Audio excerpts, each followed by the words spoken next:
The pursuit of big game is a tradition as timeless as creation itself. This is the program that follows the progression of our hunting lifestyles from where we've been to where we are now and where we're going. This is the Marshfield Outdoors Podcast with Chad Heflin.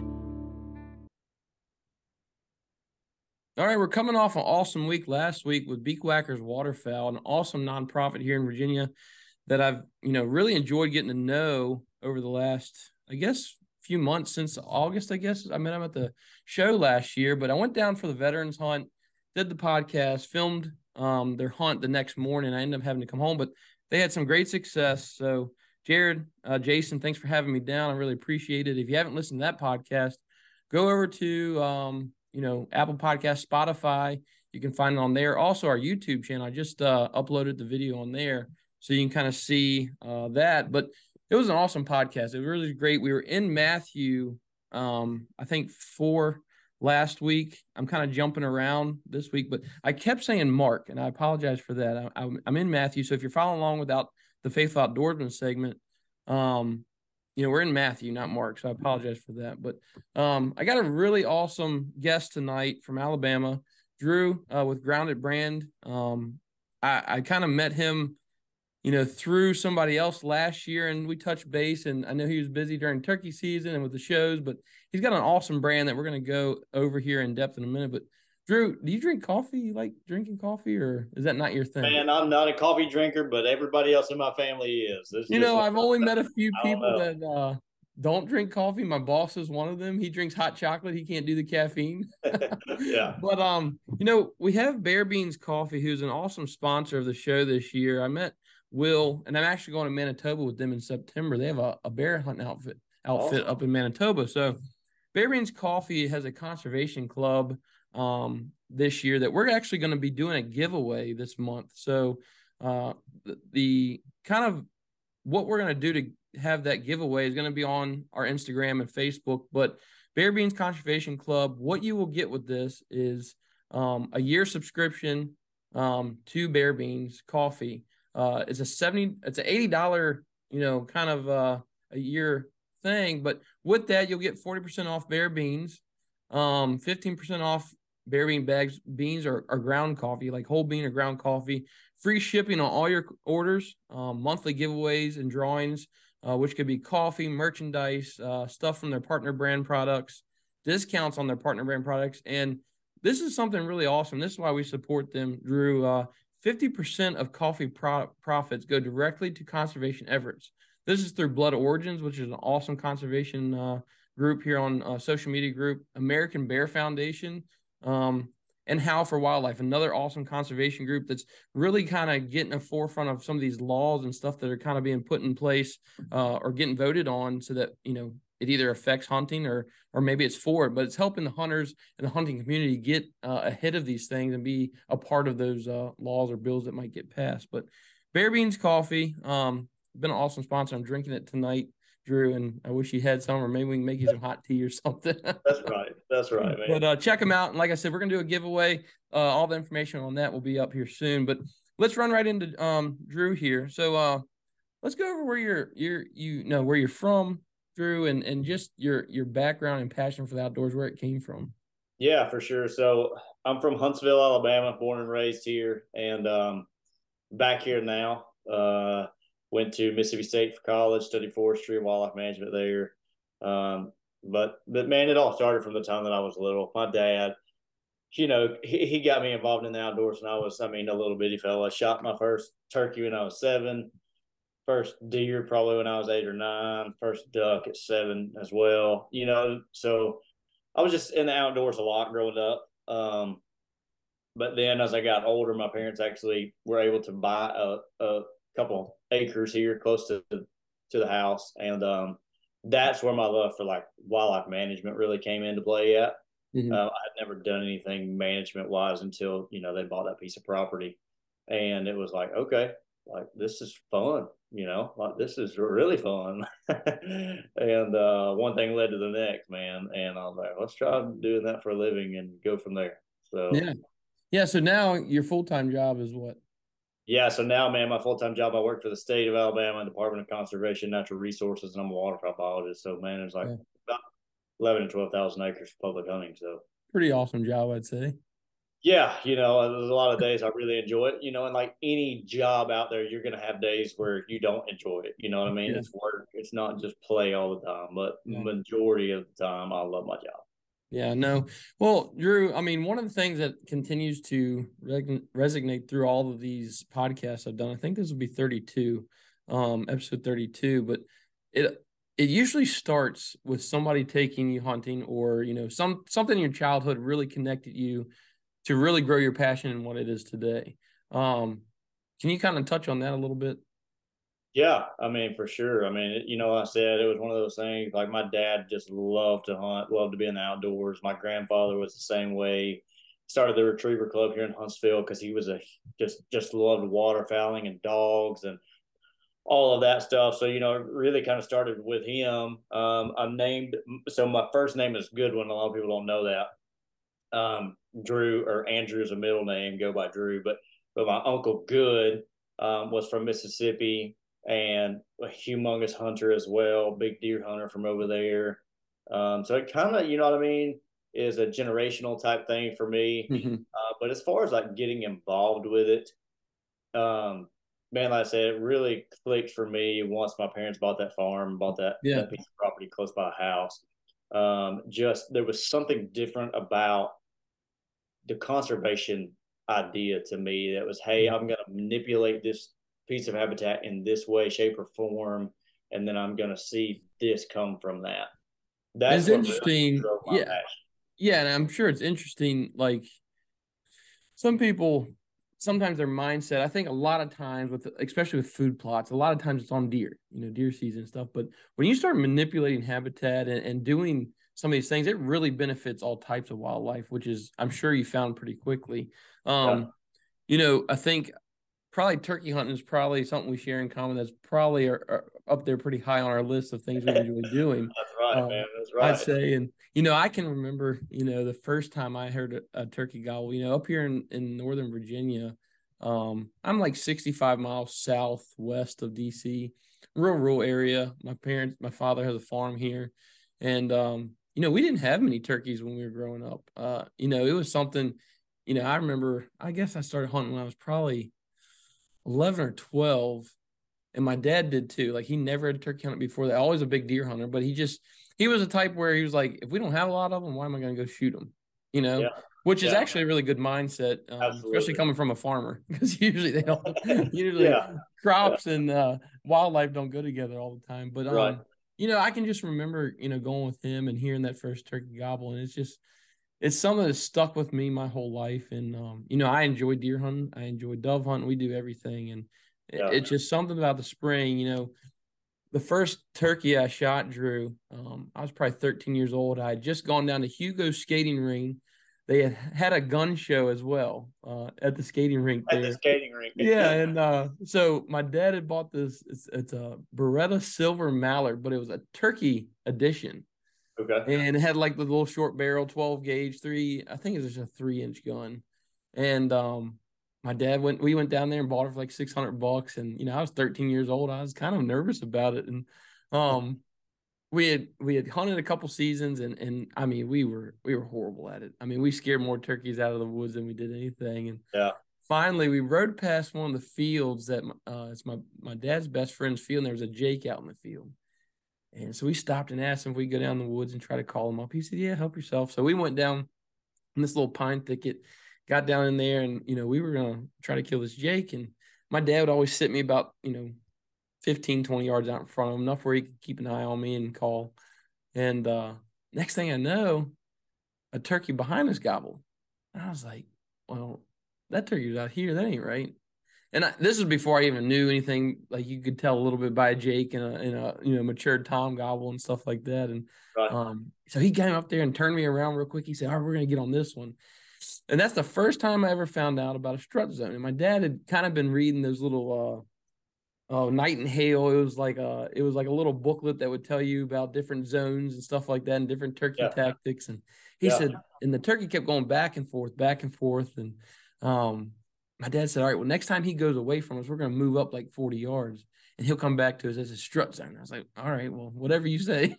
So we get up there, and like I said, I can barely hold this gun up. I'm 13, I think it was. And next thing I know, the turkey had gobbled. I mean, you could just feel it in your chest. Oh, yeah. Oh, yeah. And he had always told me, just look with your eyes. And I was so scared to move because I didn't want the turkey to see me. He just said, look with your eyes. Next thing I know, that turkey popped out in full strut, like 40 yards coming up through the woods. And I'll never forget it, man. I watched him come all the way to that gun barrel, and I shot him, and it went to flopping. My dad was crying. I was yelling. I didn't know. I was like, what is wrong with you? He said, oh, you'll find out one day why I'm crying. And now we have kids, which we talked about, and I'm sure that day's coming. But yeah, that's when I was hooked, man. I was hooked from that day on, and turkey's just, it's in my blood. I enjoy it. I love it. And something different about it, man. I don't know what it is, but there's something different about turkeys from every other animal out there. Not that every other animal is bad, because they're not, but turkeys, there's something different about them. Yeah, and I'm sure you ask any turkey hunter, they can kind of tell you about their first turkey. Or was it with your dad or with your grandfather or something like that? So I was with my dad. So 6 years old, carrying my 410, a little break action, New England firearms, 410, and we go call this turkey in. And my dad leaves his gun leaned up against the tree, right? Don't ever do this. We've learned that since, kind of like you. We got to learn them together. Yeah. Leaves his gun leaned up against the tree. Turkey comes up there with the 410, and of course we didn't have TSS. We didn't have copper plated shot back then. You know what I mean? We right. So I would shoot I think number 5 lead at this little 410, and turkey goes there 25 yards, and I shoot, and turkey rolls and then gets up and takes off running. Dad, grabs his gun and shoots a couple times, misses, lost the turkey, never found it. So fast forward to the next year, we had been hunting 3 days straight. I was 7. Man, I was wore out. It was cold, early season Alabama, extremely hard. Birds aren't gobbling much. They're not vocal. They're henned up. It's late in the afternoon. We've been hiking and hunting all day, and I'm hungry. I'm like, Dad, let's go to the house. I'm tired of this. And he's like, all right, that's fine. We got to walk over the hill and down the bottom of the mountain, across the field to get in the four-wheeler. All right, let's go. We get to the bottom of the mountain, to the edge of the field, and he's like, let me ease up here and look and make sure there's nothing in the field. And I'm like, there ain't going to be nothing in the field.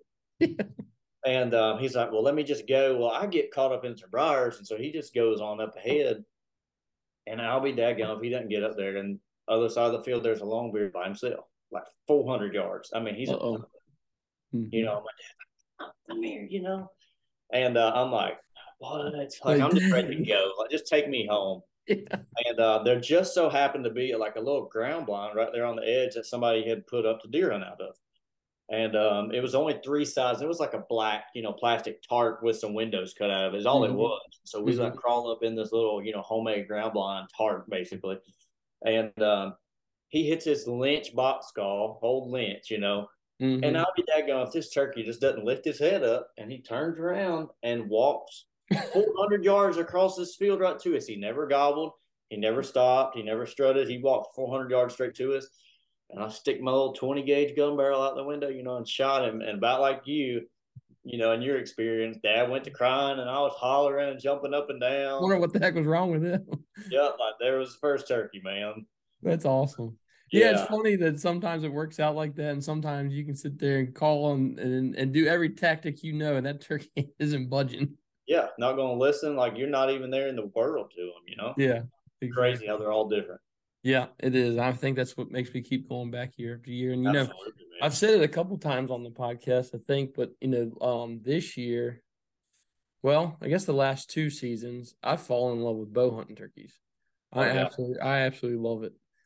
Ate up with it, and, it's just a different, tactic to it. And I can't get enough of it, man. I really enjoy it. I've always been kind of the runner and gunner type person, but I think in my younger years I scared a lot more turkeys that way than I did. Everybody is, man. When you're learning, when you're young, it don't matter whether you're young or old, but especially in those learning years, dude, you're gonna bump a lot of turkeys. Yeah, and now it's just I've kind of taught myself patience. And if you can scout a bird, which was pretty neat this year. Drew, I found it's probably 30-acre cornfield, and there was turkeys in it all the time. And I found a dust bowl on the farm road there up next to the woods, kind of down towards where they were roosting or coming from. And I was just like, well, I'm gonna put my cell camera on and just, watch it and see what happens. And I'm telling you, man, it was almost like it reminded me of deer hunting, like a scrape or something. Yeah. From 9 to about 11 every morning, hens would come through there dusting. It'd be a group of 3 or 10 or whatever it was, and every time they came through, 5 minutes later, gobbler would be coming right behind them, or two would be coming right behind them. And I was like, well, shoot, I'll just use that as like a scrape almost. I'll just sit up there because the toms know that they're coming there, instead of trying to hunt them in this huge field that they get out in the middle of, right? Right. So I killed all 3 of my turkeys last year on that dust bowl. It was amazing. Right. I mean, I'd call them and they'd be by themselves and they'd come up out of the creek bottom, but they always knew. Like I'd use that area just as they knew the hens were going to be there or start their morning there at least or visit at some time, and there would always be a turkey right there in the vicinity of that dust bowl, and it was a neat season. It was pretty neat. That's cool, man. Got to interact a lot differently. So yeah. Well, what about the WMA? I want to talk about that a little bit. How big did you say it was? So it's actually 2 different WMAs. I've got it total. We're close to 11,000 acres, just a tad bit over that between both of them. So I sit on what we call Swan Creek WMA, and my main focus and main objective on the WMA is waterfowl. We've got like a 1,200 acre dewatering unit that we can flood, drain out. And water level varies across this whole unit. It's not like your typical unit like you see managed for waterfowl. We've got 200 to 300 acres that we can't drain every year. We've got willow rose and buck bush basically habitat that is real swampy. We can't we can't get water off of that right on the Tennessee River. I mean, like literally you're standing on the levee, this side is our unit, this side is the Tennessee River. I guess you use that on like a valve system to help flood it from the river. Yeah. We got a screw gate system. You gravity flow in, up to a certain point, and then once our unit levels out with the river, then we have to close our gate off, or otherwise, because in the wintertime, TVA they'll drop the river out. So once they drop that river out, if we don't have our gate closed, everything goes back out. We got to close our gate, and then we fill up everything else from rainwater, which usually most years we're going to fill up, but every now and then we won't. You know what I mean? It just kind of depends. Right. But yeah, I mean, we've got after waterfowl, the next thing is small game hunting, focus wise. So rabbits, squirrels, and doves. Those are my big 3. We don't have a quail season on the area just because we don't have really a huntable population for it. So we do it kind of depends on the year, but 100 to 125 acres of dove fields. So pretty good bit there, and those things can be pretty high maintenance. That's high maintenance as you want them to be. Right. A dove field is one of those things. The more work you put into it, the better the reward's going to be.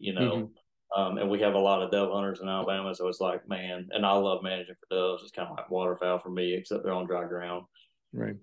And then we got a lot of early successional habitat, that we manage and rotationally disc or burn for rabbit hunters. So that's kind of our focus, waterfowl, and then after that, small game. We've got a short deer season on the area, archery only, which is pretty unique. We have the opportunity to grow some big deer because it's only like a 30-day season every year. And so it's like, you know what I mean? And you can't hunt them during the rut. It's like the first month of bow season, and that's it. So, I mean, we can grow some really big deer. So it's neat. It's an interesting setup. Yeah, that is interesting. Well, I wanted to just touch on that a little bit, but, the reason why I've been talking about turkey hunting so much is, we're going to get into the Grounded brand. Yeah. When did this vision come about? Because I want to go into that segment now. When did this come about? What drove you to do this? And we'll just go into that. Yeah, man. So I don't know. Let me start from the beginning of it saying, number one, this is a total God story. Like I could have never dreamed about doing this on my own or done it on my own or anything. It was literally all because of him and the vision that he gave me. And, we're still obviously in kind of the beginning phases of what this thing's going to be. But I obviously loved turkey hunt from an early age. Killed the first one there at 7. Just never really looked back, learned about conservation. But for whatever reason, when I was like 16, 17, that's when the turkey bug like really like took over for me. You know what I mean? Like consuming, and was looking at gear, just every aspect of it. And so I was just ate up with turkey vests. I don't know why, but it was just like I knew every brand out there. I wanted a new vest every year because I wanted to be a better hunter and more efficient and more equipped and blah, blah, blah. And so I always thought from like literally from the age of 16, I was like, it would be so cool to be able to design a turkey vest. And I felt like there was nothing really out there on the market that matched what I wanted. I'm not saying that's what everybody else wanted, but that's what I wanted, you know? Yeah. So, anyways, it's like 16 years old. Like, I'm never going to design a turkey vest, like, you know what I mean? And do anything like that. And go to college, get a degree in wildlife. My real goal coming out of school wasn't to necessarily work for a state agency or anything like that. It was to go really private sector. But I loved like videography and photography. So I thought, okay, I want to have a TV show. At this time, Heartland Bowhunter was like really big. It was just starting, you know, to take off. And so I'm like, okay, if I could have a wildlife management TV show that had cinematography like Heartland Bowhunter, like that's going to draw people. And I want to teach people how to manage property and wildlife and populations and all that through a television show. Well, go to work for a television show in college, and then I quickly realized I'm like, okay, that part is not for me. Like, not full time. I enjoy this, but I cannot turn this into a full time job. Did it like it made you like know that you had a passion for it, but not you didn't want to use it as a daily source of income? Like you would start hating it probably. Absolutely. Yeah. Yeah. Don't want y'all to miss out on this exclusive Hat Club deal. 20% off each month, $26 is the price, and you can get a hat just like this or this one and many more that we're coming out with that's going to be exclusive to our Hat Club. Click that link below and join our exclusive Hat Club. You don't want to miss out. Yeah. And it was, for me, man, it was just like the traveling. It was like, I knew at some point I wanted to come home.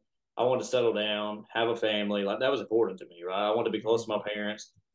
And just that lifestyle doesn't necessarily translate to that because you have to travel a lot. You know, you're on the road a lot, and that can be hard on a family. And so I just knew, I was like, hey, not for me, you know, for somebody else. Right. So then I end up getting the state job, fall in love with it. Obviously, like I said, parts of my job that I don't really like, was kind of really frustrated with some things, wasn't dealing so well with a lot of things going on at work. And so I'm like, okay, like maybe God's like prompting me, you know, to do something else. And so like, boom, like out of the blue, I'm like, hey, there's nobody out here in this industry. I still love turkey hunt, but there's nobody in the turkey hunting industry that develops specialized, high quality, well made, well thought out gear for the turkey hunter. Mm-hmm. Like, we've got Sitka for waterfowlers, we got Sitka for whitetails, you got Kuiu, you know, for big game hunters out west. Yeah. You got First Light now that comes on the scene, and they're doing stuff, you know, for big game and now waterfowl and whitetail as well. But nobody's worried about us turkey hunters. Right. You know, I mean, at the end of the day, turkey hunting really like is a, you know, Southern type thing, but it's quickly starting to spread and has the last 10 years throughout the rest of the United States. Yeah. Especially like the habitat enhancement side of things, like trying to, you know, continue to develop habitat for turkeys across the country. Yeah, you know, and it's kind of one of those things like, okay, wow, like nobody's developing this gear that's really beneficial for turkey hunters. Like, it's not thought out, it's not well made. You got to buy new pants or shirts or whatever every single year because it's just crappy, you know. So I'm like, why not me? Like, why can't we do this, you know? So me and my wife sit down, and so, you know, we had this conversation, and she's like, let's pray about it and let's do it. I'm like, cool. I'm like, let's do it, you know? Mm-hmm. No idea where to go. Don't know what to do. Don't know anybody that manufactures anything. You know what I mean? So it's right. Like, let's go, Lord. Like, if you're calling me to do this, you're going to have to provide. You're going to have to teach. Yeah. And so we kind of go from there, man. But that's not where the story gets crazy. Like, this is where it all takes a turn. So I've got a company. Let me rephrase that. I just sold a company. Foot on the head game calls. I've seen that. I've seen, like, I think you had some hats and stuff with that too. Yeah, yeah. And so I started in college, started selling turkey calls, started making them just to be a better hunter. And then quickly realized that there was a market for that. Never really wanted to like turn it into a full-time job, but it was like, hey, I can make some decent side money like this. So one thing led to the next. I started selling a bunch of calls under the label and all that. And that was a total learning experience for me, right? Yeah, I made some money. I made some really great contacts and a lot of great memories, but I learned a lot. And so going into the vest ordeal, I'm like, okay, if I'm wanting to do this, I've got to do it right, right? It all starts with the name. Like the name's got to be catchy, but it also has to have meaning behind it. Mm-hmm. And so, like thinking about it, I'm like, okay, well, I really want something like authentic, as far as the naming of it goes. And I was meeting with a friend of mine for breakfast, and I kind of come up with a couple names and pitch them to him. And he's like, I mean, you got to go with grounded, which was honestly, I gave him like 3, and that was my like bottom one. Like I liked 1, and I had 1 and 2 that I liked a lot better than number 3. He was like, oh, you got to go with grounded. And I'm like, why? And this dude's not a turkey hunter. He's not really a hunter. He's been a handful of times, but that's it. And he's like, because you shoot turkeys from the ground, Drew. Like, even I know that. And I'm like, okay. Like, you got a point. So it makes me start thinking about it. I'm like, okay, well, the names I had picked out were very intentional. And the name grounded comes from me being grounded in Christ and grounded in who I'm called to be. So that's kind of where the name grounded came from. And then boom, along with that, my buddy points it out because it's like obviously hadn't hit me in the face that, Perfect. Oh, yeah, you do shoot a turkey on the ground. And so I'm like, okay, go home. I run it by my wife, and she's like, I love it. I think it's great. It's short. It's simple. Like you've got a story. It's behind meaningful. it. Yeah, it has a lot of meaning too. And so I'm like, okay, cool. So I sit on it, man. I sit on it. And I'm one of these guys, like I think about stuff like a lot before I act. Like I want to make sure I've got everything thought about before I start going and doing something. So like I'm thinking about it. I go to look at the domain's available, and all that. And I procrastinate, right? Or so I call it. And it's like 4 months later down the road, I'm like, I got to go buy the domain. So I'm like driving home, like, hey, it hits me. I got to buy the domain. Like, just get this over with. Stop sitting around. Stop. And I'm like, what was that name I came up with, man? Like, totally blanked out. Can't remember. I can't remember where I was on the road when I like remembered that I couldn't remember. Right. Your brain was going 100 miles an hour just trying to think of one thing. Yeah. You forgot. Yeah. And so I call my wife. She's at work. This was pre-kid days, right? And she's like, I don't know. Like, and so I'm like, okay, no big deal. No big deal. Like I texted it to one of my buddies. I've never deleted any text messages, right? Never. Yeah. I'm like, I'll go back to my old text messages. Dude, I scrolled back, gone. Couldn't find it. So I'm like, I just tell her, I'm like, what are we going to do? And she's like, maybe it's not God's timing. And I'm like, okay. So I'm like, maybe it's not God's timing. So we kind of take I kind of take a step back. Okay. That's tough to do. Like, I know from wanting to create a podcast or wanting to create Martial Outdoors, like my wife has to pump my brakes because my brain, it goes 100 miles an hour trying to think of like what's next. And I'm sure you were in like almost like panic mode for a minute. Yeah. Yeah, for sure. But I'm like, hey, like I haven't done anything. I've just thought a lot of this stuff through. Like, I hadn't spent any money or anything like that. Literally just energy from my brain. And I'm like, okay, maybe it's not time, right? And so fast forward from that moment where I'm like, okay, it's not God's timing, to like a year and a half later, I've got a young guy working for me. He gets married. He goes to Chattanooga for his honeymoon. And he calls me like 3 or 4 days in. I don't remember what day it was, but regardless, I'm like, why are you calling me on your honeymoon? You know what I mean? I'm on my way home from work one day.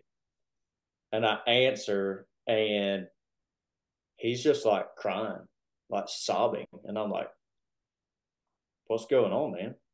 He can't even talk, hands the phone to his wife. She tells me his dad just had a massive heart attack and passed away. His dad was his best man in his wedding. Like they were best friends. And I'm like, whoa. You know what I mean? Like, okay, I'm like at this point, like 28 years old, 27 years old, something like that. He's like 24.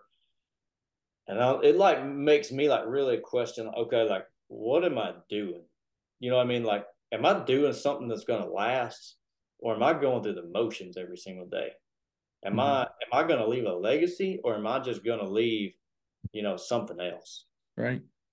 And then it kind of hits me. I'm like, okay, let's start thinking about how I'm going to leave that legacy, because I don't want to just be here for nothing. Like, I want to make an impact that's going to last. And so, like, I start praying about that. What's that going to look like?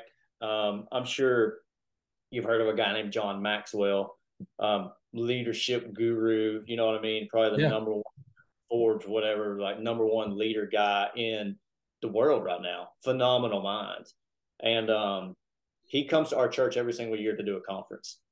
And so first year, I'm like, I don't really want to go. I don't know anybody going to the conference.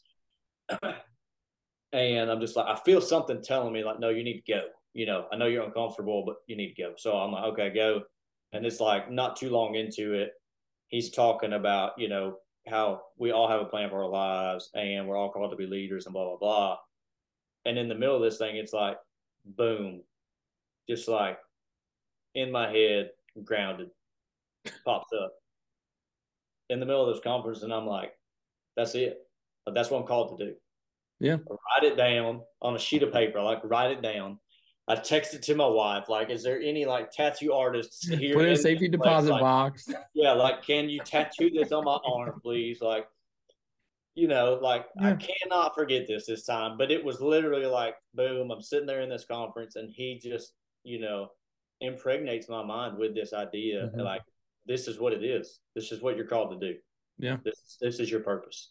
And let me stop you real quick, because I just want to kind of tie it into this past week. I try to write down a Bible verse or something in the morning before I go to work and put on the refrigerator. And one of them came up. It was in Matthew about, seek and you will find, knock and it'll be open to you.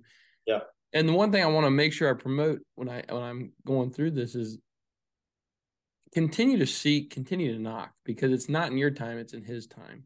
Amen. And this is an awesome just reflection of like how something was supposed to be, you thought it was supposed to be, but the timing wasn't quite right. And it was literally erased from your mind. Yeah. And gone with the wind, son. I know. And it's just, that's what I think is like some people get so caught up into, asking or seeking or knocking. They don't hear anything. But, you got to really kind of, strip it down and see, make sure the timing. It's not in your time. You might think it's right. And that's the one thing I struggle with is I want things now. I want to go now. My mind continues to race. So I don't mean to cut you off, but I thought that was a neat way to kind of correlate it into this past week with me. And yeah, for sure, man. That's awesome. Yeah. You're exactly right. It's so easy to get caught up in, asking, and then it's like it's not happening or the door's not opening. But it's like at the end of the day, like, hey, like we're not God. We don't understand everything, So that's where the faith aspect, really comes in. It's like, hey, we gotta have faith, even though we don't understand, even though we don't see, we're not experiencing this. Times are hard or whatever, like you still gotta have the faith, and it's not easy. Yeah. It's not easy. I'm not gonna sit here and make it sound like it is, because it's not. It's extremely hard. It's extremely frustrating at times. Yeah, no, but I'll use your business name, but be grounded in your faith. That's really where that kind of comes from. You got to be sticky feet to it, because it can it can be tough sometimes. That's exactly right, man. It can be. So I'm sitting there, I'm in this conference, and boom, it hits me like, okay, here you go. It's grounded. So, you know what I mean? So yeah, I get that. I get home. I'm like, can't wait to tell my wife. And, she's like, yep, that was it. Like she remembered at that point. I knew all along. Yeah. And, man, it was just, one thing, leads to the next from there. And then it's like, you start thinking about, how your mission statement, how you're going to build your company out, and your logos and branding and kind of all that stuff, goes from there. Man, and it was just, like I said, it was a total God thing. That's kind of the beginning story of it. Yeah. Like I said, man, the real mindset behind the name is to to really open a door. So when people are like, man, how'd you come up with the name Grounded? That's awesome. You know, I'm like, well, funny story. You know what I mean? It's a lot more than just a name. It's a meaning, and it's who I am, and it's the fact that we're grounded in Christ as a company, and Yeah. you know what I mean, all that stuff. And so then it's like, hey, you know, have you been grounded? Like, do you know Christ? It opens the doors, what it does. Yeah. To further the kingdom. And that was the real goal with it. It's like, hey, like I said, man, what am I doing? I want to leave something that is bigger than me. I want to leave something here that I don't care if people remember Drew Abel. I could care less if they remember my name or whatever. But I want the Lord to be known when it's all said and done. You know what I mean? Because that's at the end of the day, that's the only thing that's important, and that's the biggest thing that we should be living for. Yeah. No, you know, that it's funny when we talk about timing. You know, last year we touched base a couple times, and it just never worked out for our podcast. And I was fairly new into my podcast and my platform and stuff, and I kind of have it broken seasons last year because I took a couple like month breaks during in the turkey season and deer season stuff. But the second season, so this is season 3. The second season was Seek Your Existence. It was just something that came to me, and I was always looking for what this was supposed to be. I felt like I was supposed to be in this with this platform and going down the podcast, but I didn't know like what is it for. And I've always been strong in my faith and stuff, but until recently, I haven't really, I've really been knocking down the door with it, because of my family, or I want to be a good leader in my household and for my children. But anyway, it's funny how timing, like I'm saying, kind of goes, because now we're here and we're going to go into the Faithful Outdoorsmen segment here in a little bit, but it was Seek Your Existence season 2, and I took a break and I was sitting in a tree stand and I was just thinking like, what is this next season supposed to be? I hadn't had that desire to really get back on the podcast yet, and I was like, I just need to take this time to really reflect on my last 20 some episodes I've done. And the one thing that everybody always says, and I think it goes with anything, is like, you have to be different. You have to find your lane. You have to kind of get your niche and run with it and just be consistent. And so I was like, well, what is that? Everybody that's doing a podcast. I'm not putting any of them down because they have great content. And I enjoy the camaraderie in the hunting community like this, but you can almost listen to a lot of the same material time and time again. And I was like, you know what? I had started kind of getting, more into reading the Bible and stuff in November. And I was like, it ain't about, hunting and conservation as much as I want it to be. I think that's the door opening. But what am I supposed to bring with it? And I think, that's when I came up with the Faithful Outdoorsmen segment of going through my Bible study with my guests, learning, but also teaching and being an example of an outdoorsman that is okay with sharing their faith, okay with sharing where they're at with their faith, and making sure everything glorifying the Almighty. And it seems like that's kind of like the same route that you're taking, and it just takes time. It does. Right, man. Timing is a huge word in this episode, I think. I'll agree with that 1,000%. One step at a time. Yeah. So after that, where are we at now? Go ahead. So as far as the grounded story goes, man. So after the conference and all that, it was really a matter of learning what it takes to manufacture, design, manufacture, test, all that stuff, and bring a product to market. Like I said, I have no idea, what I'm doing. One of my dad's friends, I literally only met this gentleman one time. I don't even remember why. He was from Huntsville. I guess he came back to see somebody or something. I don't know.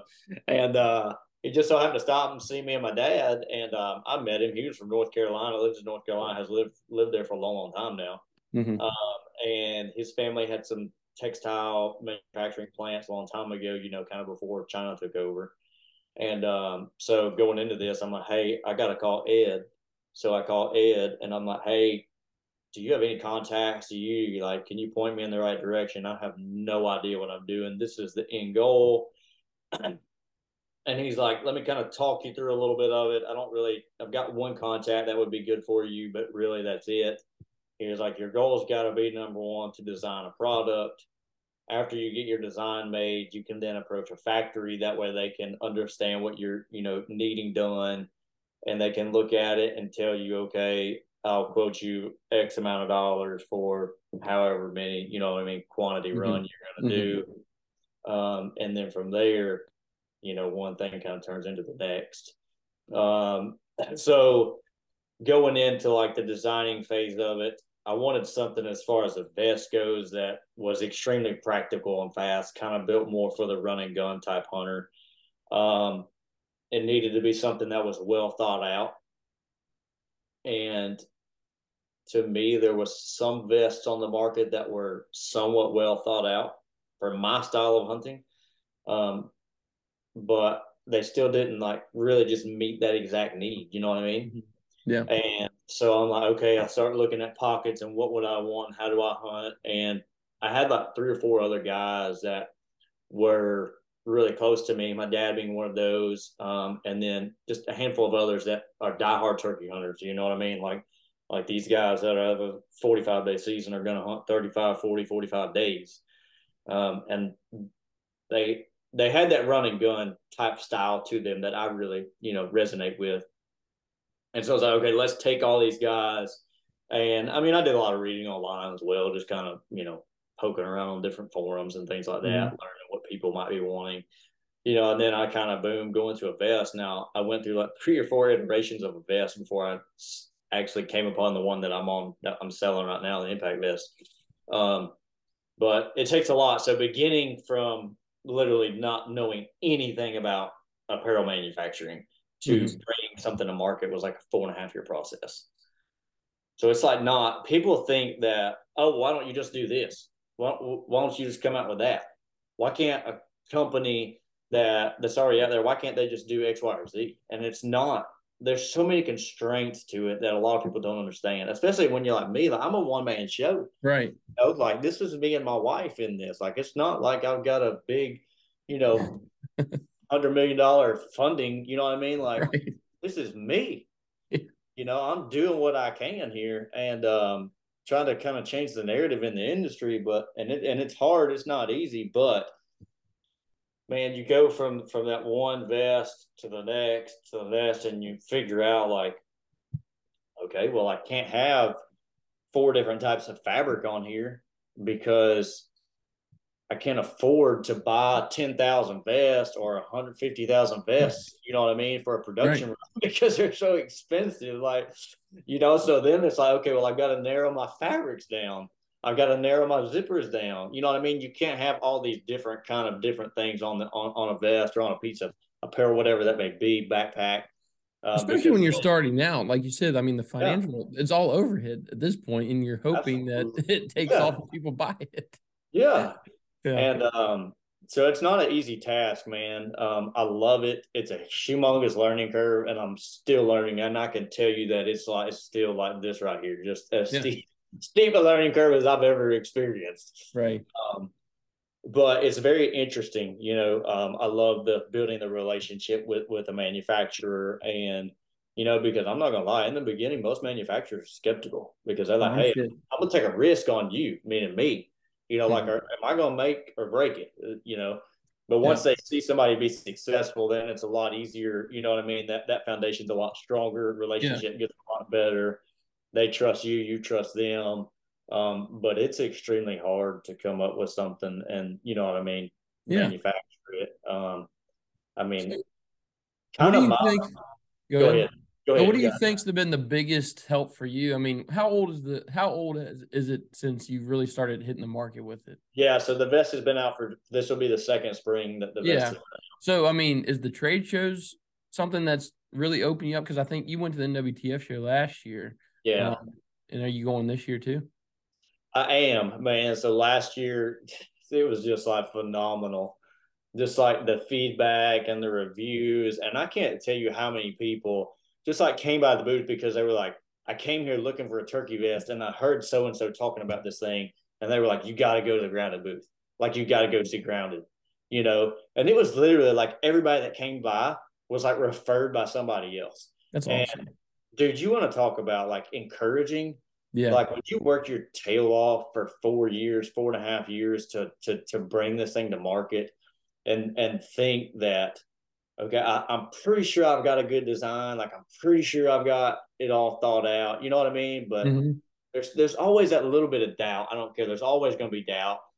But man, when you start seeing all these people coming in and they're raving about it and they're talking about it and they're encouraging you and they're buying one, and then they're like, I'm telling my friend to buy one and I want one of these for my birthday, and I'm gonna tell my wife about this for Christmas time. You know what I mean? It's like, Right. okay, like man, it's awesome. It's Yeah, awesome. I'm sure it is. Kind of like it takes a little bit of weight off your shoulders because Yeah. you just don't ever know. Right. It's not, it's your passion, it's your drive, and you know what you have, but getting other people to see your vision and then invest in it. Yeah. So the trade show thing, man, for me has been huge. So I'm a direct to consumer business only. I don't do any retail stores or anything like that. I try to use the highest quality materials that I can find. And then obviously that's going to, using these high quality materials and high quality manufacturers, like that's going to make my price be pretty high, compared to somebody that's going to retail. Right. So with my price already being so much higher, like I've got to cut retail out, you know what I mean, to even make any money at it. And I said, man, the goal of this is not to make money. The goal of this is to reach people for Jesus. Yeah. But we do everything direct to consumer. So trade shows are huge. Social media is huge. Everything that if you don't buy it at a trade show, you got to buy it on our website. You can call me, talk about it. I'll answer questions, whatever. Like when you call the number on the website, you get me. Like that goes to me. Your customer service. Yeah, I'm customer service. I'm shipping. I'm sales. I everything. I do it all. That's right.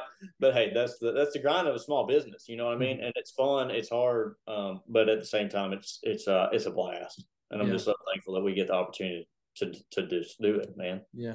So obviously the impact vest is your big kind of focal point, but you have the gloves. I saw you came out with some new gloves this year, right? With the fingerless gloves, and is it a new design and everything? Yeah, so man, we tried to do the gloves last year. They were supposed to be here, so we pre-sold the gloves in Nashville at the NWTF convention. They were supposed to be here like 30 days after that. Then boom, COVID over there just blows everything up. The whole country like shuts down. You know what I mean? Yeah. So then I end up not getting the gloves until like August. Dude, it was awful. Like I told everybody that pre-ordered, I was like, I'll give you your money back. Like this is not what we said we were going to do. We're not following through. If you want your money back, by all means, like I'll give it back to you. I'm sorry that this has happened. But I've got the gloves out. So I've got two different styles. I've got a fingerless gloves, which is just 5 fingers, but they're all cut off at your first knuckle right there. For the guys that really like, to have their fingertips open, you have a little more feel like that.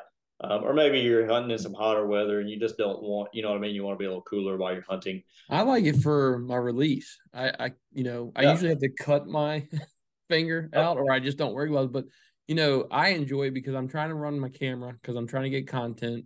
Yeah. And then trying to just feel for that release because I can't feel anything through glove. I mean, you see NFL football players throw with a glove on them. Like, how do you even feel football?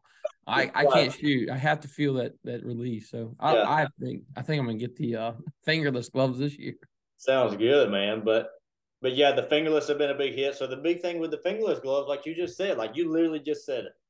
I cut my fingers. Well, what happens when you cut that finger off? Like that all the thread starts coming out. Unravels, like because there's nothing there to stop it, right? So it's like, well, why is nobody doing this, right? Yeah, my boss. He's a huge turkey hunter. I mean, he hunts probably 3 or 4 states every year. Oh, wow. I try to get on his coattails since he's my boss. I can take time off with him. But first thing he does, first part of the season, right before season starts, we literally work like we can walk across the road to Cabela's. Oh, okay. So we'll go over there for lunch or something. He'll come back. He'll buy his gloves for the year and sits down, snips all the gloves. By the end of the year, you have almost a whole palmless glove because it's all falling apart. Yep. That's exactly right. Yeah. So that was one of the reasons I've got 2 different versions. I've got a fully fingered glove, okay, and then I've got the fingerless glove. So the fingerless gloves are obviously seamed. They're not going to unravel or anything like that. So you're good there. The full finger gloves are kind of for the people that, you know what I mean, they want to be fully camouflaged, but we put a mesh thumb on it. So it does allow, the glove to breathe a little bit more. Yeah. Hunting in the springtime, some days it can get hot. Yep. But yeah, so we offer those in Mossy Oak New Bottomland and Mossy Oak Greenleaf. So yeah. Awesome. Yeah, and then I see you have the face mask. You have a bunch of different stuff. So you can just kind of talk, maybe highlight about something else, and then just give your website and stuff where people can check it out. Yeah. Yeah. So we've got a face mask. So one of the things that's interesting about our face mask is we kind of took something that was used to be in the market a lot, and then it just kind of went away. I don't really know why. But you used to see the face mask with the metal nose piece on them. Yeah. And it was like all of a sudden they were extremely hard to find. And not Yeah. only that, but like I remember I bought a Cabela's face mask one year, and dude, I hunted with this thing. I still have it. Right. Like, and I saved it once I realized, like, okay, this thing is extremely cool, as far as like letting air in compared to all these other mesh face masks. Mesh isn't really hot, but you would be surprised how hot mesh can be on a 80-degree day. Yeah. And so like this one mesh was just totally different. I wasn't sure why, didn't have any clue about materials or patterns or anything like that. So I like literally take this face mask, I throw it in the closet. I'm like, I'm not losing this thing. One day when I come out with this company, I'm going to go back to this. And so we did. We sourced this extremely open hole mesh that breathes so well, man. It keeps you cool on those hot days. Yeah. Don't wear it, on a cold morning because you might get really cold. But most turkey hunters don't have that problem. But at the same time, it's closed enough to where it's going to keep you concealed. So we've got an elastic cord that goes all the way around with a buckle in the back, so you can adjust it to fit exactly, how it fits your face or your head size. And then the metal piece on the front, just really what a lot of companies do is they have elastic that comes all the way around. Mm-hmm. And what that does is it rides up your nose as you start to turn. Right. Yeah. And I know, like you were talking about, the bottom of your eye. yeah, like you were talking about, like your dad taught you look with your eyes, not with your head, right? And that's exactly how we're supposed to do it. But there's always going to be situations where you have to turn your head, and it's like you just said, man, it ends up in your eyes, right? So we were like, let's put this nose piece back in here, so that way it doesn't do that. So that's what we did, and it's offered in Mossy Oak Greenleaf and New Bottomland. Kind of other than that, we've got just a simple leather turkey tote. I got that last year. Yeah, man. Yeah. And it sounds like you got to at least carry 3 turkeys out. I did. I loved it.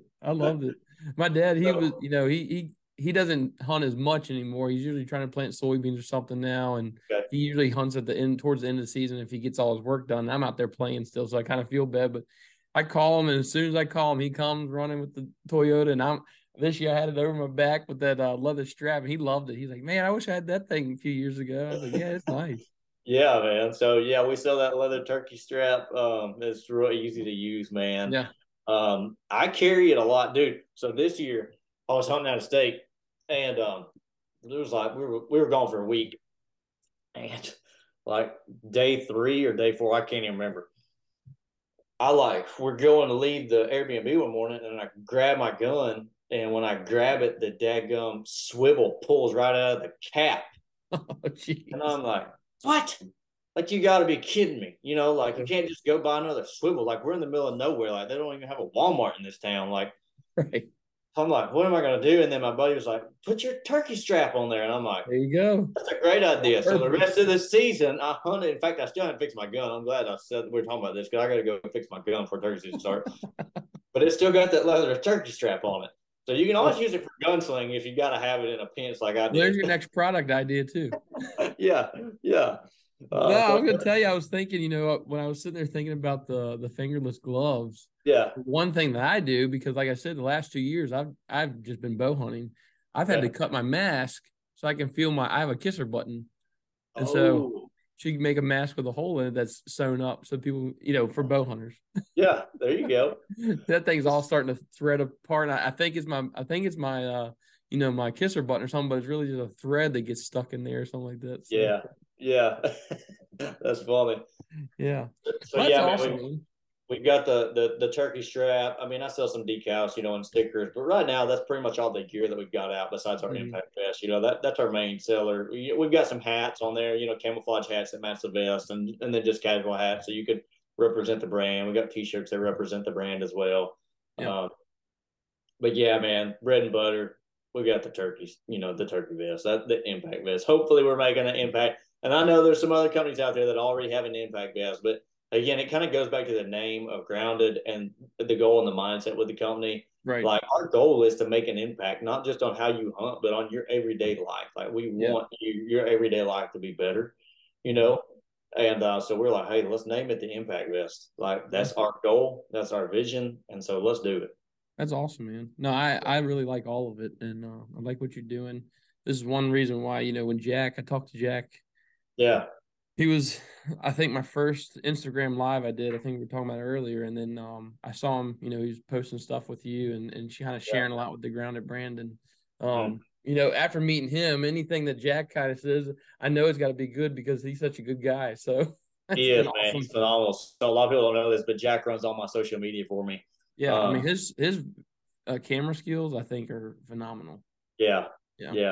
He's a phenomenal photographer, but you talk about a phenomenal person. Like he's a way better person than he is photographer. Yeah, great kid. I got that out great of head on his shoulders, like just phenomenal. He's going places in life. I hope to be like Jack when I grow up. Oh yeah, exactly.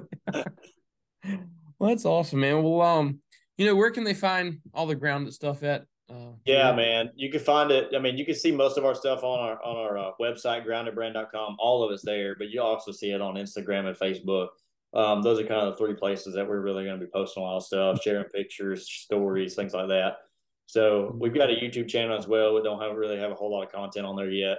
But yeah, groundedbrand.com is our website. So you can check everything out there, buy it there, email me, whatever you've got question-wise. Always happy to help, answer some questions. If we've got time, I've got a vest over here I can grab and just plenty of time. Yeah, run through the layout real quick if you want to. Let's do that. This thing can go 2 hours if you want to. I don't mind. We wake up well before anyone or anything else. We have spent our time studying, researching, and planning. As one day, these are lessons that will be handed down to our kids and our grandkids. We believe in buying a tag, even if we know we may not harvest an animal, as it will go to protecting the future for our kids.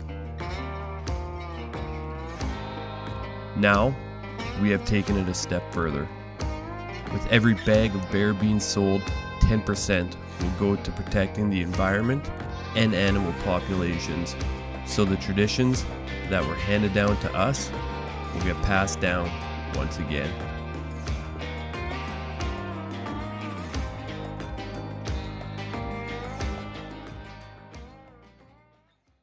Have fun with it. Yeah. So, like I said, this was really designed for the run and gun type hunter. So this vest here is a little bit different from the one that we've sold last year. So again, new company, like we're gonna do things wrong, and we've learned some stuff. We got customer feedback from the last vest, so we changed. We really didn't have that many problems with it, but we did change a few things. We had some people complain about. We had some like what they call anchored buckles right here. So this is a buckle, that's not going to be removable or anything like that. And we had a buckle that went straight down this way, okay? And then we had another one that came off for your sternum clip. Mm-hmm. Well, people that are left-handed shooters complained about the location of these two buckles, that they couldn't really shoulder the gun very well. Makes sense. And so we were like, okay, let's reevaluate that. Like that's great feedback. So appreciative that people took time out of their day to give us that feedback, because we listened, we changed it. So we took those buckles off here, and kind of sewed them in down at the bottom. We also changed our buckles because we had a handful of people email us or call us and say, hey, as I was hunting, the vest continually loosened up, through the day. And after picking people's brains with this, I kind of figured out that it was people that carried a whole lot of stuff in here. Yeah, and it was just that constant weight. Like I'm a very light hunter. I carry one pot call, maybe two pot calls, one box call, extra pair of gloves, extra face mask, water bottle, and a wing, and a handful of mouth calls. Like I'm a lightweight hunter. Like I said, I like to go. But people that I talked to that were constantly having this problem, I finally got to ask them, like, how heavy is your vest? It'd be like 25 pounds. I'd be like, oh, well, no wonder. And Like, then you you put know a what I mean? turkey in it. Yeah. Like, so it kind of started to make sense, but we listened. So this year we've got buckles here that lock. So you can adjust it to however you want it, boom, lock it in place. And now you're not going to worry about it. So that was one of the changes that we made. But the coolest feature about this vest to me, there's a handful, but there's two that I just love. When people are like, what's your favorite feature about the vest? I'm like, the magnetized mouth call pockets. Like we got a short little pocket right here. You know what I mean? It's like 2 inches deep or something like that. And you just drop that mouth call in there and go. That's what I call with like 90% of the time when I'm hunting. Yeah. And we've got one on each side. So it's like if you're left-handed or right-handed, it doesn't matter. Like whichever side you want to get it from, you just grab it. So I mean, they're magnetized, dude. I mean, yeah, you That's can probably nice. snap, Yeah. but it's like so quick and easy in and out. You know, we've got a locator call pockets right here. So same thing, like you're walking on the road and you're like, oh, grab that crow call. You know. So is it like I can't really see it, but is it like a full length pocket where you can just drop it in? So this pocket right here, the top of the crow call is actually going to stick out. Yeah. So you'll have it tied on. You'll have a lanyard tied on to your crow call or owl call, whatever it is, and then you'll tie that lanyard to the strap right here. What about the diaphragm call? So the diaphragm call, no, it's about 2 inches wide, 2 inches deep. Yeah. I mean, like I said, man, it's like that's good because I mean I know like on mine it almost is exactly like the size of like the plastic casing, and you're fighting it to get in or fighting it to get out. So I think that makes it perfect. Yeah. No, you wouldn't have that problem with this one. It's a little bit wider than those cases are. So man, like I said, you just drop it in there and you're good. The goal was to house everything really in two main pockets. That way it's not like I'm gonna open this pocket and I'm gonna get me a striker. And I'm gonna open this pocket and I'm gonna get my pot call, and then I'm gonna go on this outside. Going all around your back. Yeah, you know. So it's like this big pocket here on your left side as you're wearing it's gonna have 4 pot calls in it. It's gonna fold open. It's not gonna fold all the way open, but it's, you know what I mean. It's gonna kind of stay shut a little bit, but you can easily access everything. You can have 4 strikers in there. So there's a handful of people out there that want to carry 4 pot calls and 4 strikers, and by all means, you've got the opportunity to do that. And then on this side, we've got one big pocket on it. We've got our box call sleeve in here. So it's like, man, can you see that? Yeah. So box call sleeve there. We've got shell loops housed in there. Just a little elastic band in the back if you want to put your chalk, you know, back in there. That way it's just not flopping around.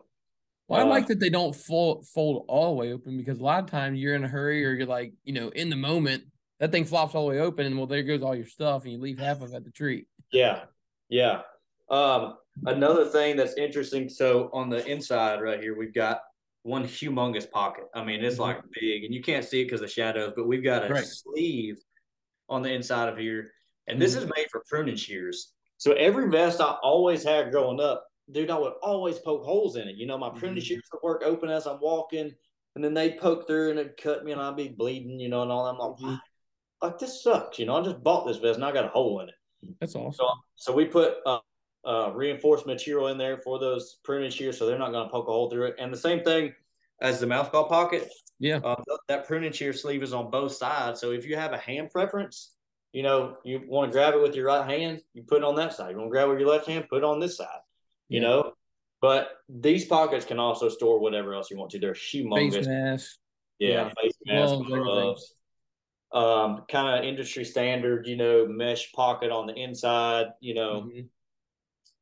As you come around the side, got a water bottle pouch right here. Oh man, that's nice. Usually I put it in the daggone back where you put your turkey, and it just flops around the whole time. Yeah, and we got a cinch on it, so you can cinch it down to keep it from moving. Yeah.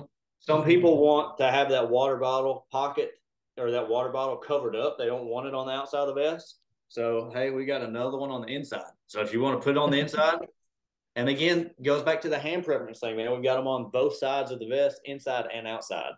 So that's awesome. What a lot of people do with these on the inside is they'll put a long box in them, because most vests won't accommodate a long box, including this one. This one does not accommodate a long box, but they still want to carry one. So I tell them, hey, you know, put it in one of the water bottles, whether it's outside or inside. But a lot of people like it to be protected, so they'll put it inside the vest. Water bottle. or water bladder in the back. You can put a bladder in it if you want to. Run your hose out, on the side again, goes back to the run and gun, style hunter. I was going to ask you about that if that was a thought, because I mean, we have them at work all the time for people that are spraying or whatever, and I'm telling you, it'll help. It'll keep cool. It'll keep you cool because it's on your back as well. Absolutely, and lasts a long time. So that's awesome. That's a well thought out vest. Yeah. So we've got a game bag. It's got a game bag in the bag. You can put a turkey in it, and then it actually comes undone. So if you want to like wash it out or clean it out or whatever, dump it out, you know what I mean? You can do that. So you can undo that. And then we've got a magnetized seat. Boom. It just attaches real quick and easy. So like this magnet compared to other magnets on the market is like 2 to 3 times as strong. So like it's not just going to come off. Well, I know that mine, I don't know if it's wore out or if it's just not, you keep flopping it and flopping and flopping. It doesn't, connect. Yeah. And you wouldn't have that problem with this one, man. I mean, like I said, it's a big square. Like it's easy to hit that target magnet in the back, because that's another thing that I heard was that sometimes that they would have 2 magnets in the back and 2 magnets in the seat. Well, the magnets in the back of the vest would get caught together, so I'm like, no, we're going to do 1 magnet and we're not having that. But the last feature about this vest that sells it is this seat, the densest memory foam seat on the market. It is so comfortable. Yeah, like that's you're going to be able to sit there if you need to. You know what I mean? Some people aren't going to need to, but man, this seat right here is phenomenal. Like it's not just going to go flat on you or anything like that. Well, usually they just have the small, like 2-inch pad. Yeah. And it's nothing. I had to go to, I bought one of those little short turkey chairs, right? Like 6-inch legs or 5-inch legs or whatever it is, because I just couldn't take it anymore. I mean, you couldn't sit there long enough. So it's awesome seeing, thought go into that, because as you get older, I guess I don't know what it is, but your butt starts going numb a whole lot quicker. Right. And so like, it's crazy. We're sitting here talking about this because you're exactly right. Like it was always like, man, why can I not get a comfortable cushion on this vest? Like every turkey hunter sits on the ground. Yeah. Like, but yeah, man, I could keep going on and on about this vest, and there's a lot of great vests on the market. I'm not saying that this one is for everybody, because it's not. But it does have some cool features. We've got silicone underneath the shoulder pads right here, so it's not going to slide off your shoulders or anything like that. I always had that issue. I don't like my vest when I hunt. I don't know why. Every turkey hunter is different, but I don't like to have my vest buckled. I just don't. I don't know why, but when I would have my vest unbuckled and I would be hunting, it would slide off. That's the only reason why I buckle mine, because I hate fighting. You put your gun up there on your sling, and then all of a sudden everything starts riding down. Exactly. And I didn't want that. So I'm like, let's put some silicone under here. You know what I mean? So we put some silicone under the pads. Like, that's awesome.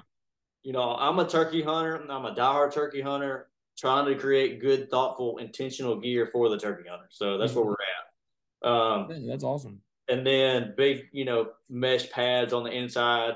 We kind of designed it so that your airflow, you could get some airflow between these pads and let your back breathe a little bit. Obviously, we want that padding as we're leaning up against that tree to be more comfortable, to sit still longer when we need to.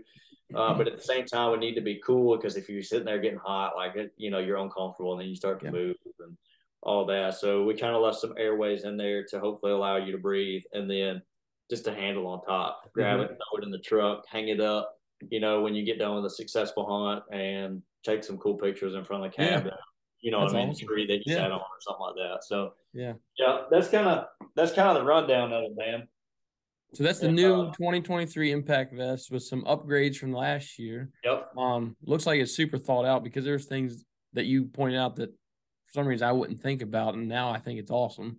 And that's the thing, man. It wasn't just me. Like I said, I talked to a lot of different hunters, going into this, diehard turkey hunters going into this, because it's like, man, I'm particular, but I wouldn't have designed something just like that. But talking to everybody, it was like, okay, this is what's needed, And so that's where we went with it, man. And it, like I said, it's a good option on the market. It's not the only option. There's a lot of other great options out there. So we just feel like we've been able to add another option out there that, meets a lot of needs.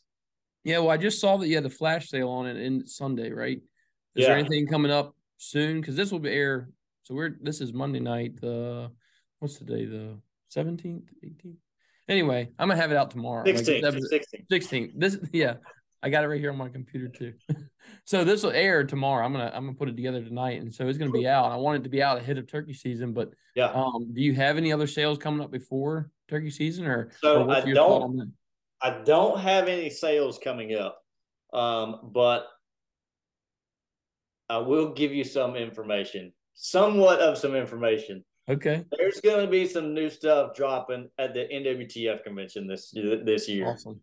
So I'm not going to say what it is, but all I'm going to say is we're going to start posting some sneak peeks of it in the next couple of weeks. You know, I think we're like 30 days out or something like that.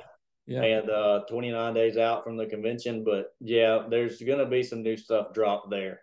So you heard it. You heard it first here at Marshfield. Yeah.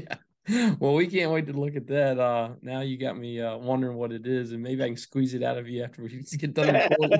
Yeah, maybe so. But yeah, I mean, if you all want, I'm gonna have this on YouTube, so we're definitely I'm gonna crop myself out when we're going through this whole thing, so it's just you and the vest. But if you want to get ahead of turkey season and get your chance on this, new grounded vest, impact vest, go over to groundedbrand.com. That's the website, right? That's it, man. Yep. Go over there, check them out, order yours now, and maybe get ahead of all this big news that's coming at the end of February. That's right. And just know, and this is just a forewarning, excuse me, I've only got a limited quantity of all these. Mm-hmm.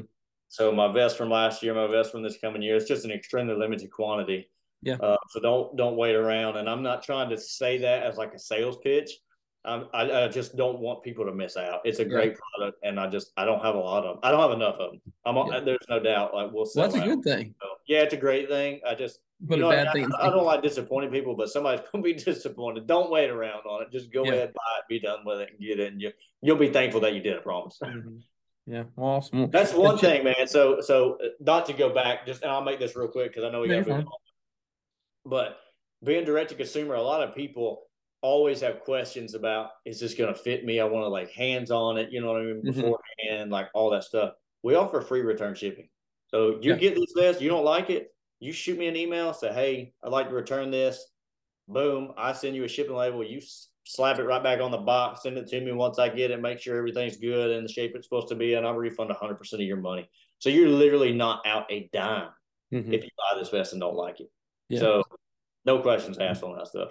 No, that's awesome. And so check out Grounded Brand on Instagram, Facebook, your YouTube channel, and also, YouTube channel. It just goes over the vest. I think it's got a video of me on there just going over all the features of it. Yeah. So check them out and make sure you order it today and get it before they get out of here. But this has been awesome, man. I really appreciate you going over that because there's things on the vest that I didn't know about, especially for the new style that's coming out this year. So I think it's awesome. Yeah, I think it's gonna be a great seller, especially at the NWTF show. Yeah.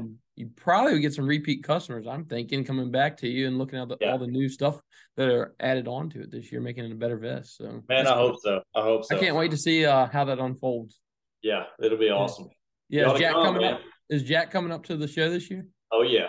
Yeah, awesome. Oh yeah, that'd be good. That'd be good. Well, I want to go into real quick. Every episode we run into the Faithful Outdoorsmen segment, and I was talking with Drew here about this, but I'm kind of skipping ahead a few chapters, just because I didn't really know how to go into Matthew 5, 6, and 7 because it was really just the big sermon that he had given.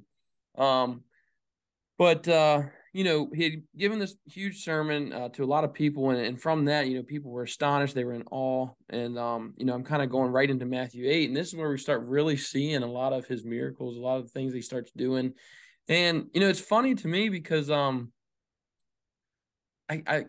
been reading, I've probably read it 4 times over the last week preparing for this week's episode, and I never could understand some of the things he said, and we're going to go into it, but I'll read it first. I'll start reading, and then we'll start and stop a little bit. But Matthew 8 starts here.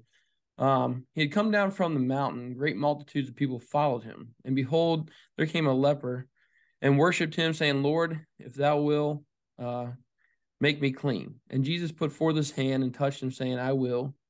be clean." And immediately his leprosy was cleansed. Jesus said to him, "See, go tell no man, but go your way, show yourself to the priest, and offer the gift that Moses commanded for a testimony unto them." So I'm going to stop right there, because one of the things I've been really figuring out over the last, few weeks or so is kind of like the plot of everybody, who everybody is. So the Pharisees, the people that were, really holding on to the law of Moses, the 5 books of the Old Testament.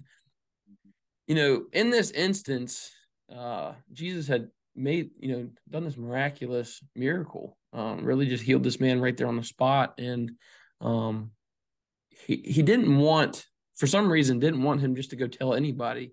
He wanted him to go show priests. And he talked about, for it was going to kind of check the box of the law of Moses. And I kind of looked it up, and there's some things that I guess when you become clean, or to become clean, there's almost like a ritual that you have to do. And he was kind of showing off that he had cleansed this man, but I couldn't, put my finger on why. What were the miracles for? Because as somebody that's all knowing, all powerful, he knows the end game here. He knows where this is going to go. But, then I got to thinking, it's because we're on this side of Jesus's death. So we know how it went and what happened. And in that point in time, he was trying to win people over. They had prophesied about him coming, but, I've talked about it a few times. How grounded in your faith are you that, you believed that when he was, here, when he was walking the earth, when he was grounded here on earth. So the miracles were coming about because I really think, it almost took something of that magnitude to start winning people over that, maybe had never heard the prophecies. It seemed like the Jewish law was very harsh as far as who could worship and who couldn't. So he really had to think about, he came for everybody. And that kind of leads me into the next part. He came for everybody. So verse 5 goes, "And when Jesus was entered into Capernaum, there came unto him a centurion, beseeching him." So when I looked up what a centurion means, it's a position in the Roman army who is responsible for like 100 people. And to me, okay, this was way out of left field. This was a Roman soldier that had heard about Jesus coming, and he was looking for help. He's saying, "Lord, my servant lies homesick of palsy, and he's tormented." And Jesus said to him, "I will come and heal him." Centurion answered him, said, "Lord, I am not worthy. You shouldn't come under my roof, but speak the word only, and my servant shall be healed. For I am a man of authority, having soldiers unto me. And I say to this man, go, and he goes, and to another, come, and he comes. And to my servants, do this, and he does it." So that really hit me hard, because in the next verse 10, when Jesus heard it, he marveled. So to me, was it a snicker? Was it a laugh? Because next he says, "Truly I say to you, I have not found so great faith, not here even in Israel."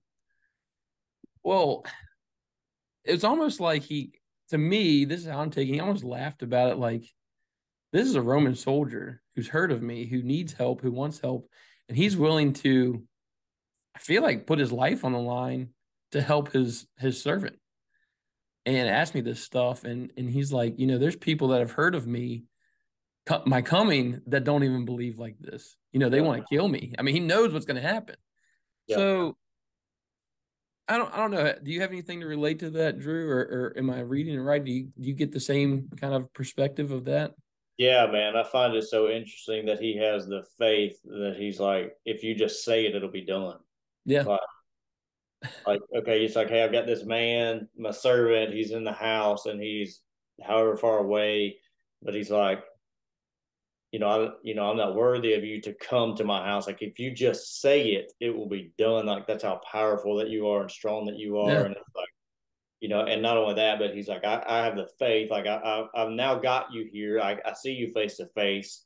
Like, how easy would it be in our flesh to be like, no. Yeah. You're going to come with me. Like, we going home. you're going to heal this person right now. Like, Right. like, get rid of this cancer, Right. But it's like, no, like I'm just going to have faith. I'm going to believe that if you say it, like, it's going to be done, Yeah. and it's like, whoa, okay. Yeah, and I think it's so interesting because it comes from a Roman soldier. And, when you look at like the history in that time period, I mean, there was so much, there was such difference. I mean, I think, they prayed to like almost like the planets, Neptune for safe travels or fertility. I don't know all the things that they prayed to, but Jesus was not one of them. God was not one of them. Like this monotheistic religion. Yeah. And it was just neat to me, and it showed, like I said, he kind of snickered to me is what I feel like he did, and was like, I haven't found that this great faith in all of Israel from pretty much from people that know I'm coming, Right. Yeah. So I just thought that was interesting. Definitely. And it just goes to show you, you really need to. Faith is tough sometimes, it's something that we talk about, and Jesus is something that we can't see, but yet we can see it. If you just kind of look through the trees into the forest, you can definitely see it. When we're out turkey hunting, or when we get together for things like this. I mean, fellowshipping and stuff like this, you can see it in your brother and sister's eyes when you're talking. So like 2020 vision, right? Like you always look back on something and be like, man, like I wished I would have known that. Yeah. Because that would have made my life so much easier going into it, Yeah. When you look back, you're like, oh yeah, God's been there the whole time. He's been faithful, provided. Like he was walking right through that situation. But we always question and doubt, and you know what I mean. Like you said, we're always looking forward. We're always looking for some type of sign. Yeah, and that's the one thing I continue to point out is, 2023 years ago when he began his journey here on Earth. I mean, that's what our calendars are dated off of, and it's funny because even the non-believer continues to write the year on their paper or in an email, and they don't even know, and they're it's pretty much like they're professing it, but they don't even know it. Right. But it's just, it's still a piece of him that's throughout the whole world. That's right. But anyway, I'm gonna keep going. Let's see.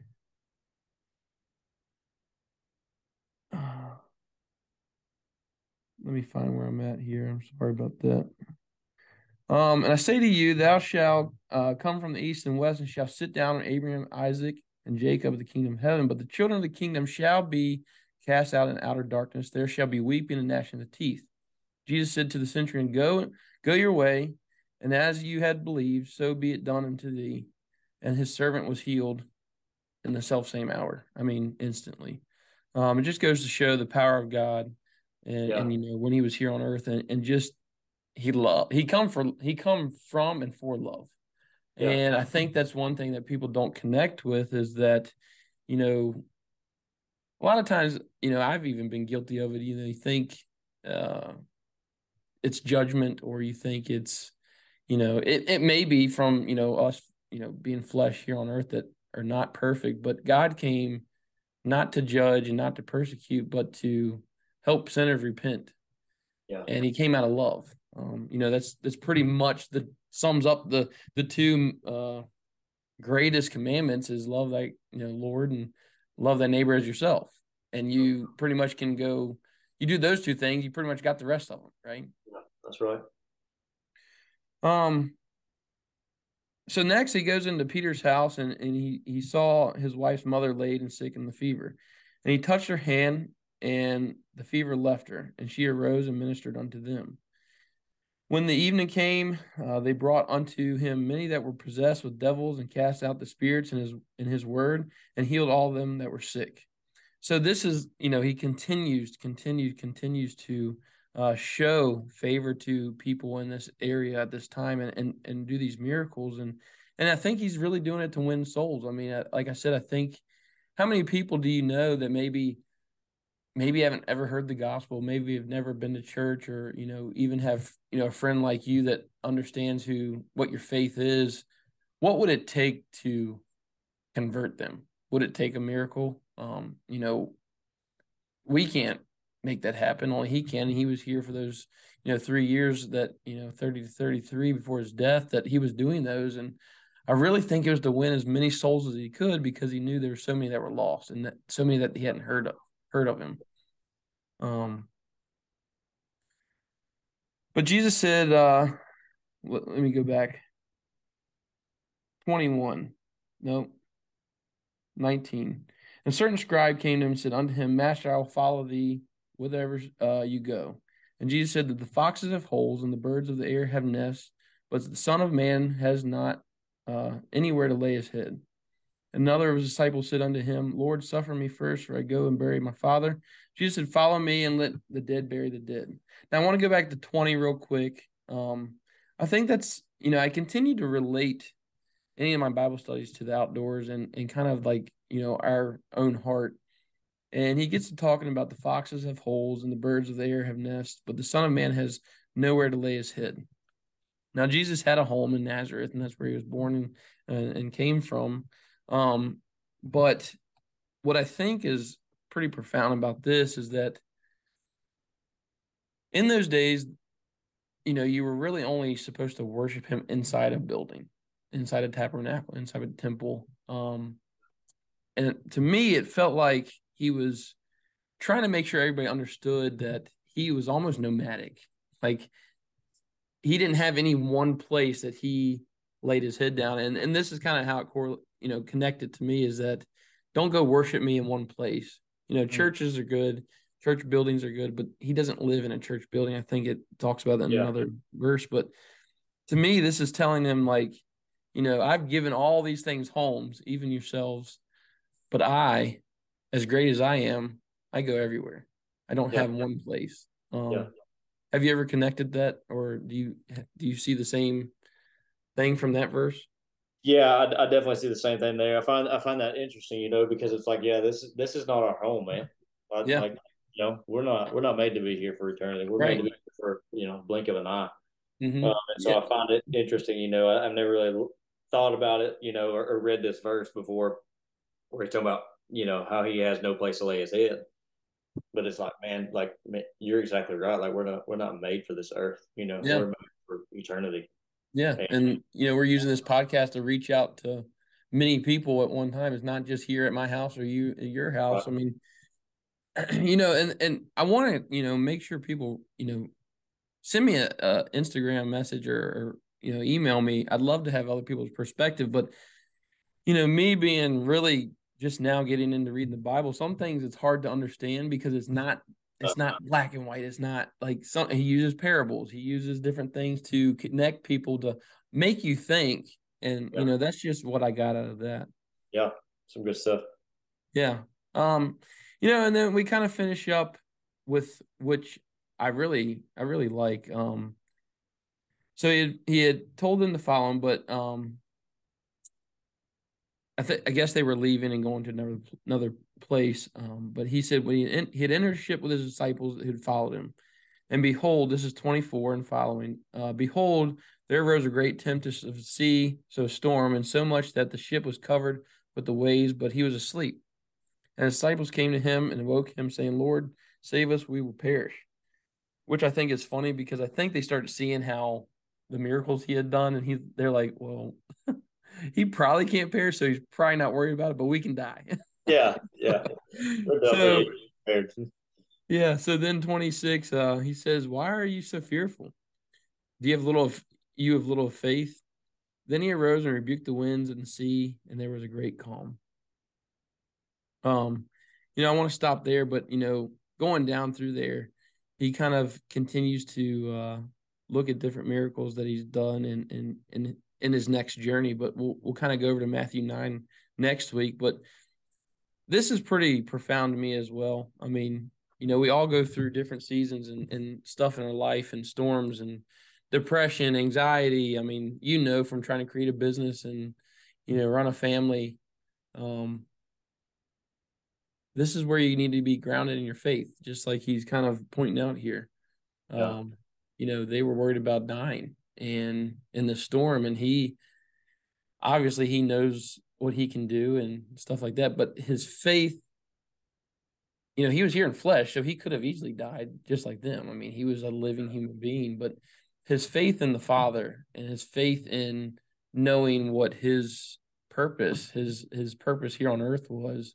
He knew it wasn't his time. And, sometimes, the biggest anxiety I get is when I get on an airplane. I hate getting on airplanes, but I love to go. And, to me, it's literally the fact of no control and death. We got young families and stuff, and you worry about leaving them behind. But, when you think about it, we kind of talked about it earlier. This is our temporary body. This is our tent. I think it talks about in other chapters and stuff. But, one day we'll come back for it with him. And if you ever get into a situation like that where you're feeling overwhelmed, you need to really, pick up the book of John, look through that, pick up this and read this, because he can handle any type of storm that's going on. You just need to go to him with it. That's right. I'm sure you've run into situations like this with Grounded, when you're trying to start the brand. You talked about you and your wife praying about it. Yeah. So. Yeah, I definitely ran into tough situations along the way. And it's like, man, you call me to this, God, like, why is it so hard? Like, why is it so difficult? Like, am I, you know what I mean? Like, then he talking about ye of little faith. Like, why are you scared you're going to drown? Like, God, like, I got all this money riding on this stuff. Like, you know what I mean? I don't want to go bankrupt. Like you just said, I got 2 kids. Like, you know what I mean? Like, I gotta, like, where, you know what I mean? Like, but then it's like, oh, okay, God's got this. Like, if he called me to this, he will bring me through this. Like I'm gonna choose to have faith, and it's not easy. Like we said earlier, it's not always easy, and it's not at times. It's hard. You got stuff going on, or people bashing you online and saying, why is it made in China and not the States? And you know what I mean? It's hard. Yeah. But man, it is. You always have to go back to, hey, he is a great God, and he has good plans in store for me, and I'm gonna choose. I'm not gonna go off my feelings, but I'm gonna choose to have faith in what he tells me, what he calls me to. Yeah, amen. It's easy. I think it's easy sometimes to talk the talk, but it's hard to walk the walk. And I think when you look at the disciples, how awesome was that to be called by him exactly to follow him the days that he was here. And they saw these things. They knew who he was because they believed. But, obviously at the end, they kind of abandoned him because of death, right? Because they were scared of dying. But, it's just, they were walking the walk at this point. He said, follow me. And they're like, okay, I give all to you. But then when they got into it, they're like, oh, man, I don't know. This is not what I was thinking. That is not sign up for drowning in a boat in the middle of the sea. Right. But, I think that's all with all great things. He doesn't make it easy. He makes you work for it. And he makes you, through these things, he makes your faith stronger. Amen. You have to rely on him. What else are you going to do? Besides pick up and pack up and close shop. Yeah. But I just think it's neat because I think you can really relate it to, anytime you're creating something. But with Grounded, I think your intentions behind it, which we've heard tonight, have been, spot on with what it means for you. And it's definitely a God thing because, it literally was erased from your mind. Yeah. And it was all in his time. That's right. Here we are tonight talking about, year 2 of it and going through the Faithful Outdoorsmen segment. And, I just hope and pray this year's great for you and everything, that you do is for him, and the legacy of also turkey hunting because we enjoy it while we're here. That's right, man. That's right. Yeah. But this has been awesome, Drew. I really appreciate you participating with that. I enjoy all the dialogue from tonight because, like I said, I've been following you for the last year and a half, and I'm glad we finally got to connect on here and have you on. Me too. I really appreciate you having me on, and just getting to chat with you and talk about God and hunting and turkey hunting. It's all fun. Ain't nothing better than that, is it? Thanks for thinking about me and thanks for having me. I really appreciate that. Yeah. Well, hope we can get it out to some people and maybe they'll reach out and get one of the impact vests. But continue looking at Grounded Brand on Instagram, Facebook, and on their website, which was listed earlier. I'll have it in the comments, probably on our YouTube page as well. Maybe a link for you to go over there. We're gonna wrap it up tonight. Go through Matthew 8 here, and I know we kind of went through it quickly, but I had some points I wanted to get across, but don't want to keep everybody too late tonight. But we'll be in Matthew 9 next week. We'll see who we'll have on. I think we got some really cool guests that are coming up that I can't share either yet because I don't have a set date, but it's coming. Yeah. But anyway, continue following Marshall Outdoors. I really appreciate all the support. All the feedback's been great this season so far. Looking forward towards turkey season now. Can't wait for that to come up. But yeah, we'll see you in the woods. Appreciate it.